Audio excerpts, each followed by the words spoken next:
Hello people, welcome to another dose of Drew here and another knife review. Tonight I'm looking at the Kershaw Iridium. This is one of the 3 Duralock versions of knives that Kershaw came out with. The other being the Heist, which has washers in the pivot. The Iridium has bearings. The other being the Covalent, which has bearings in it as well. 3 different knives, 2 of them with this new sort of swedged blade shape that Kershaw has, and then the Covalent with this classic, basically full flat grind drop point. Very nice. I'll be back to those in a bit as we'll compare those. But first, let's get some of these pesky little measurements so you can see. 3.5 inches on the blade, about 3 3/8 on the sharpened length, and 8 inches overall. Not a bad size. Relatively narrow in the hand for the length. And let's take a look at the weight on this little sucker.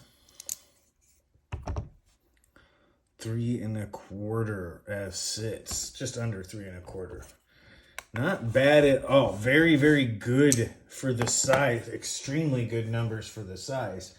In fact, let's talk about that. A couple of referential stuff here. The Spyderco sandwich, starting with the Paramilitary 2. If you look, very similar hand space, if not more, or close to it, than the Paramilitary 2, with similar blade length. Very interesting size, but there's a whole lot of extra here on the back end of the PM2 that the Iridium doesn't have. It has very similar hand space, giving it a lot of room. And as you can see, even the mighty Para 3 lightweight falls a little bit short with the choil, even significantly less sizable. And just another to give an idea of, I want to throw a big knife in there. That is the Rat 1. Look at the size. You can see a similarity here on the Rat 1 with the choil, and of course the Rat number 2. Let's give you an idea of where the handle space sits. And it's not a choil on the Rat 2, but the Iridium has a similar angled space that kind of gives you a place where you can put your finger, which is nice. And that's not a complete choil, but it does have it. It's a better than. It's just a blur, which basically could use a choil all day long. And not just any leak, but a random leak. Hand space on the leak doesn't quite match the Iridium, but as you can see, for the size, the leak has a ton of hand space with that choil and does not come close on cutting edge, even though you kind of have that same long, lean vibe with it. And a couple of the last bests on the rounding out the bestseller list, we have the Benchmade Bug Out. A little bit more space all the way around and places to put your hand in the bug out. Comes at about an extra ounce of weight. And the Civivi Elementum, similar in price, similar in everything else, except for it doesn't have the blade length, it doesn't have quite the hand space. So you're getting quite a bit of knife real estate for the size of this knife. And of course, as you can see, though it is longer than my Wiener, my Wiener is both thicker and better shaped. All right, so there's that part out. Let's get into the damn nice criteria: design, aesthetics, mechanics, noteworthy points, intended purpose, cost to value ratio, expectations, and if it's damn nicer, there's any requests. First bit, the aluminum on this is phenomenal. That matte finish gives it just the tiniest bit of texture and grip, and it is some of the best feeling aluminum I've ever had on any knife. Any knife that I've ever actually owned. That uses aluminum, possibly with the exception of a ProTech Malibu, where it's probably very similar to a ProTech Malibu, but with some of that contouring. It really, like, Kershaw does a lot of aluminum handles, and they do this very well, and this shows. This is very well done. Deep carry clip that is reversible. This is a bronze anodized aluminum backspacer, which is fantastic. Keeps it light, keeps the balance point right at the finger notch there. And really, it's nested liners too. just let that sink in. It's aluminum handles with nested steel liners on a lock that's 3 1/4 ounces with 3 1/2 inches of blade. That's really good number ratios. It's D2 steel. Give you a bit of numbers here on.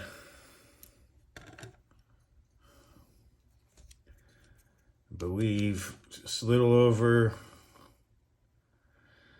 I believe I've seen claims of 104 thousandths. So I've seen claims of like 107, but this particular one is 104.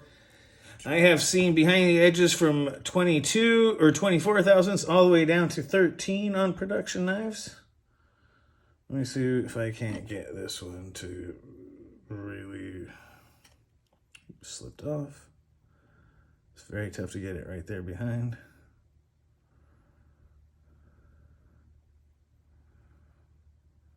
$15 thousandths. That's gotta tilt the blade so it stays right behind. Dang it.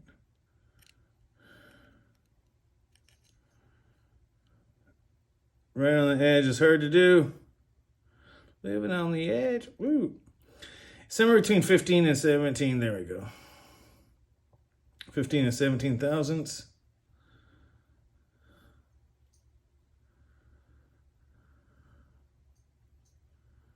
17 thousandths behind the edge. Not the thinnest behind the edge, but not the thickest either. It's a pretty good number, middle of the pack number. High flat saber grind with this impressive swedge that leads to a robust tip on what I like to call a leaf or spear point. You go right from the pivot all the way to that tip. That's pretty symmetrical. It just is ground in a way to not utilize it like down the middle. But that's a pretty symmetrical spear point style. Only difference is right here. Once you start getting to the belly, it is pretty straightforward, symmetrical. Very acute and robust tip. Good slicing and cutting action. Good apexing. Very even secondary bevel, especially for Kershaw, some of their past stuff. Tiniest bit of a smile, not because of anything. I think it's just particular grinding efforts on this one. Easily missed the plunge grind, and lots of choil there for sharpening. Get lots of life out of the blade. Compatible with an aluminum handled knife that has nested steel liners with an aluminum backspacer. Very robust construction in this design. Good ergonomics in the saber grip for me, I have, again, large width, medium length, plenty of room to spare in the saber grip, overhand grip / pinch grip. The thumb studs give you a very good pinch point, and there's a good little angled spot there for your finger to roll into in the pinch grip. You can even, not my favorite with the backspacer like this. It's not like some others where there's a design and then there's just a loop on like a suitcase handle. This one at least kind of goes with the design, and it doesn't, maybe not if you had to do it all day, but for an EDC where you do it a few times or once in a while, for the most part, the tuck into the back of the palm there for something like a drilling or long range cutting action where you're using the tip and getting some good control over it. It doesn't get in the way. It doesn't dig into the hand, doesn't create a hot spot. It might if you had to use that particular technique all day, but it's a very rare occurrence, and so it maintains some usefulness while not prioritizing anything over the pocket clip, which is nice. And it's a good deep carry, small size deep carry pocket clip that is recessed with flat screws. So very, very nice. And that brings me to the aesthetics on it. Good design, well thought out. Thumb ramp, lots of ergonomic options, obviously well thought out. A good all-around spear point blade with a sort of slicer type grind and a swedge to get through lots of different materials. D2 steel that's going to hold an edge with relatively decent toughness. Not great corrosion resistance, but for general cutting, non-wet kind of material, it will do fantastic. And the aesthetics on it with the classic sort of straight shape that's got a little bit of curvature to it to give it some visual and ergonomic interest, as well as just a symmetrical style blade that's been really, by making these grinds and other sort of bits, like, you know, for the pocket clip where it's set, or it's inset, and the contouring on the aluminum that isn't as easy to see in there, but you can see how that light shine rolls around. Definitely makes it in there. I think I like the aesthetics. It's classic enough that it looks like a knife. It has the knife look for the people who like knives, but it's not scary for the people who don't. It's not too much. It might be it's a little bit pointy, right, for some people, but as far as usability, that's an acute, well-supported tip that's got good grind behind the edge, thickness, everything that's going to do a lot of your EDC and some hard use tasks incredibly well, and can do it with a plump and with quite a bit of edge or wear resistance and edge retention when it comes to the D2 steel. In the mechanics, this is where the other Kershaws are going to come in here, because this is probably the most neutral example of the Dura lock out there, and one of the best tuned crossbar locks, period. So on the Heist, it's washers, and so it's very hydraulic and smooth, but you have to do a little bit of wrist or thumb action to get it to work, right? That's kind of, right, takes a little bit. Okay, and the covalent, if you've seen my other video, it has this neat little thing of you can essentially deploy it with just the tensioner. But both of these have a small problem, and that's the crossbar locks don't protrude very far from the body of the knife, which makes them, especially on the covalent, if you're going to be fidgety, it kind of reduces the fidgetiness of it. It is outstanding on the lock action, but it has a very particular sort of character to it, which I like. It makes it unique amongst crossbar locks and the way that it behaves in its action, which is very interesting to me. Iridium suffers from none of this. It does not have washers, so it doesn't take, and it's not as thin of a blade and light of a blade as the Heist. So even though this is really nice, this is a less intuitive action than the Iridium. And I love the covalent, but if this, I wish this had the crossbar of the Iridium, where you had a little bit better, right? See, like how people probably can get stuck like this. You just got to kind of snap it.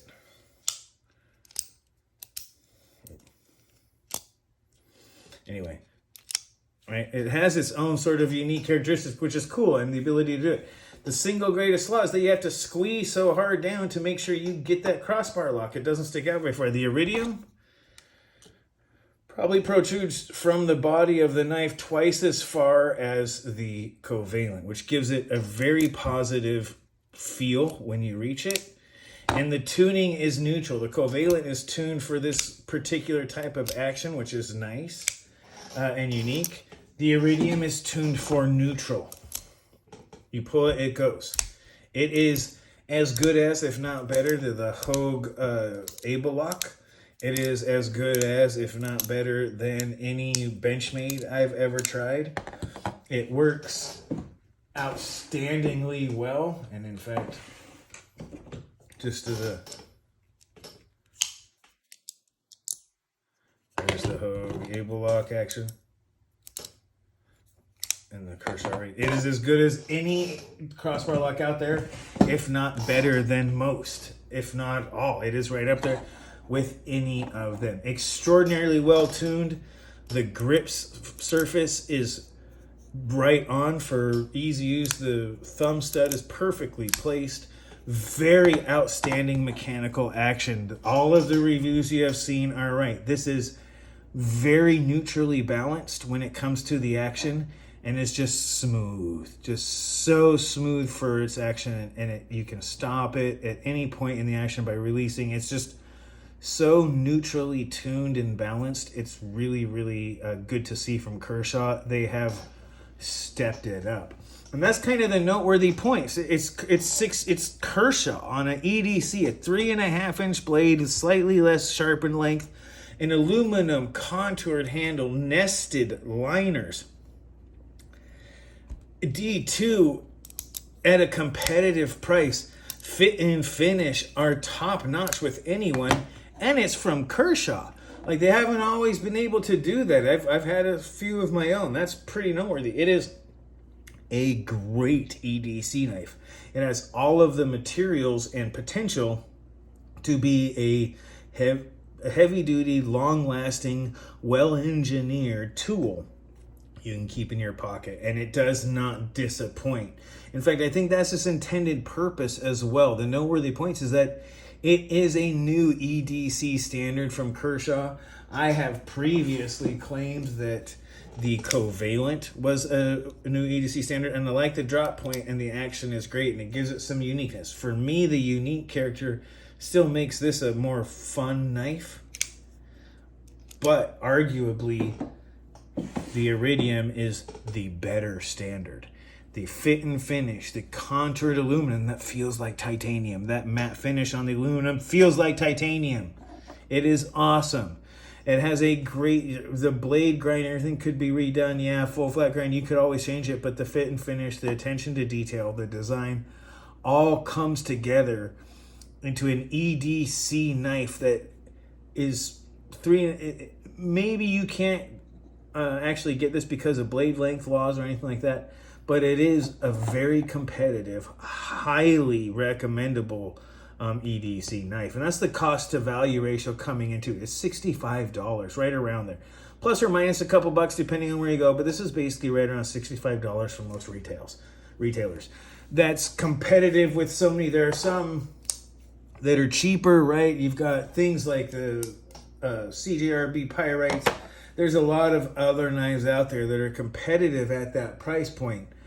But this is as good as anything out there. And in some ways, I could tell you that the attention to detail and fit and finish when it comes to the aluminum and such on this is really, really top notch. I'm not going to say head and shoulders above the rest, but I can't think of any knife in the price range that has better fit and finish and better feel in the hand than the Iridium. And even some higher price points. It can hold its own against some higher price points. If you didn't know what the steel was and you didn't know what the handle material was, you could guess that this was a higher price point. You could guess this was a titanium knife quite easily and wouldn't know. So the cost of value is way up there.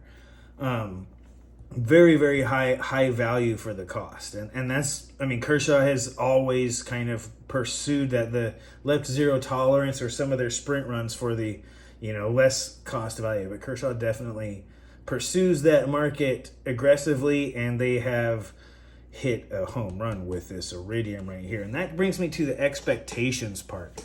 I expected this to be good. I've seen reviews like others. I've tried the other Duralocks and I thought they were good, so I was expecting it to be good. It actually exceeded my expectations. It is better than I thought it would be, and I expected it to be good. It is fantastic. It is one of the better subtle designs, neutral tuning on the crossbar lock with KVT ball bearings, near perfect action right out of the box. The D2 steel seems to be extremely well heat treated, and there's a great, in fact, just to give it a little bit of oomph, the factory edge, even after testing, all the way up to the tip. Smooth paper slicing from a Kershaw. I have had some rough Kershaw edges come out of good knives, but just rough edges with a pretty rough apexing. And this thing is fantastic. Which brings me, so it exceeded everything I expected, both from Kershaw and from the budget knife that I thought, the budget EDC knife I thought this was going to be. Kershaw really did exceed my expectations, both as a company and in this particular knife example. And that really brings me to the request that I think a lot of other people may have. Give us some sprint runs of this Iridium. Give me a Magna Cut Iridium, please. Please give me a Magna Cut Iridium. Yeah, S30V, S35. Give me, man. You know how many S90V Iridiums you would sell even with an aluminum handle? Like, give us sprint runs with different blades, because this knife is top notch on everything else. And so, yeah, maybe you can get some titanium in there, but you can also give us just aluminum versions with maybe some actual type bronze, titanium or something, backspacers and a blade, so you can still keep it below $200. Like, give us some sprint runs that are low cost, that have great blade steel with an action that is this world class. And that's where I'm going to put. I was going to do 4.5 stars before the start of this review, but just doing this review, I'm finding a lot of hard decisions to be made about what I find wrong with it, because I really don't. There's really hardly anything to find wrong with this knife. Yeah, there's a couple of nitpicky fit and finishes when it comes to just how even everything is. Like, but it is the kind of thing that I would really only expect on a multi-$100 knife, where I would start to be like, no, I want fit and finish that is impeccable for those kind of prices. This doesn't need that, but it's still hard to find that. So 5 stars on the Iridium. The design, top notch, very great EDC design, all around use, robust tip, good edge, lots of different uses, ergonomic flexibility, as well as excellence in all of the different grips. Goes lefty and righty for what it's worth on the crossbar, so it's very ambidextrous, as well as lanyard without doing it. The aesthetics, I think, are great. This goes with Kershaw's newest design language, while still looking very classic as well as modern. And the mechanics are top notch. Again, KVT, the action, one of the best crossbar lock tunings out there out the gate. I have not tried them all, but it would be hard to say there's one better. There might be one that a single person likes better, but the average action is as good as or better at anything on the market. And both the noteworthy points, intended purposes, and EDC beast, it does great well, has a high cost to value ratio, even exceeds expectations when you come in with high expectations. And the only real request I have is different materials for like the blade and stuff, sprint run, so that we can get this same knife but with other steels or other stuff. I would love it, since it's nested liners, man, give us titanium, give us carbon fiber, give us sprint runs, because that would be a little bit nicer than for something that's already damn nice. And that's 5 stars. And I'm going to go ahead and do right there. This thing is most definitely an EDC beast. It is a package piercer, strand wrap slicer, a cardboard cover, and an envelope eviscerator extraordinaire in that reverse grip. It does well. And you know how that goes. That is 5 stars. An outstanding EDC knife that is right at the top of its market, its cost and value. It's as good as anything out there. If it speaks to you, you will never be disappointed. If you're just looking for a good EDC knife and you're like, hey, I kind of like Kershaw, even though it's Chinese made, I know I want to buy that from that company, you won't be disappointed. If you're just a collector like me that has a whole bunch of Kershaws, this is one of the best they've ever done. And so, yeah, very, very good. 5 stars, highly recommendable. And there I'm going to end the video, you guys. Cannot say it enough. Very well done, Kershaw. One of the best out there. One of the best I've ever experienced from Kershaw. And yeah, absolutely excellent on that 5 stars. So go ahead, take this video, watch it twice, comment as much as you like, be mindful of side effects. Remember to like and subscribe. This has been your dose of Drew. I am said Drew, and you guys have a great rest of your night.